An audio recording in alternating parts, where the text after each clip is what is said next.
Hindi cinema துறையில் பிரபலமான கவிஞரும் திரைக்கதை எழுத்தாளருமான ஜாவீத் அக்தர் சினிமாவை தாண்டி சமூக, அரசியல், மதம் சார்ந்த பல விஷயங்களில் தனது கருத்துக்களை அடிக்கடி பேட்டிகளின் மூலமாக வெளிப்படுத்தி வருவார். இது வழக்கமான ஒன்றாகவே இருந்தது. அவற்றில் குறிப்பாக தான் நாத்திக ஏத்திஸ்ட் கொள்கையை முன்வைத்து சில நேரங்களில் இஸ்லாத்தை தவறாக புரிந்து கொண்டு வாய்ப்புகள் கிடைக்கும் போதெல்லாம் தவறாக பேசி வந்தார்.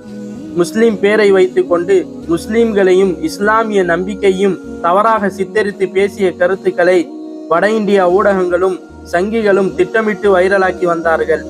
இந்த நிலையில் அவரது கருத்துக்களை எதிர்த்து வட இந்தியாவின் பல உலமாக்கள் அறிவார்ந்த முறையில் மறுப்பு தெரிவித்து வந்தனர்.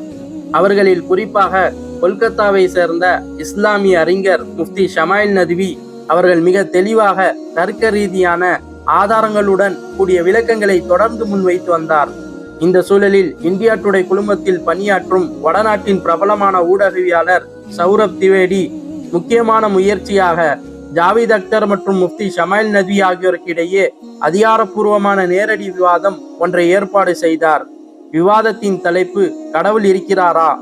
சமீபத்தில் டெல்லியில் நடைபெற்ற அந்த விவாதத்தில் ஜாவீத் அக்தர் முன்வைத்த நாத்திக கேள்விகளுக்கு முஃப்தி ஷமாயில் நத்வி நிதானத்துடன் அறிவியல், தர்க்கம், தத்துவம் மற்றும் மனித அனுபவங்களை அடிப்படையாக கொண்டு அழகாகவும் ஆணித்தரமாகவும் பதிலளித்தார்கள்.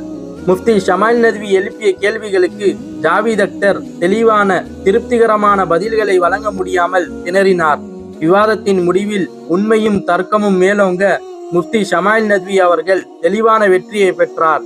இந்த உருது, இந்தி மொழியில் நடைபெற்ற முழு விவாதத்தை பார்க்க என்னுடைய டிஸ்கிரிப்ஷனில் கொடுக்கப்பட்டுள்ள லிங்கை கிளிக் செய்து முழுமையாக பார்க்கலாம்.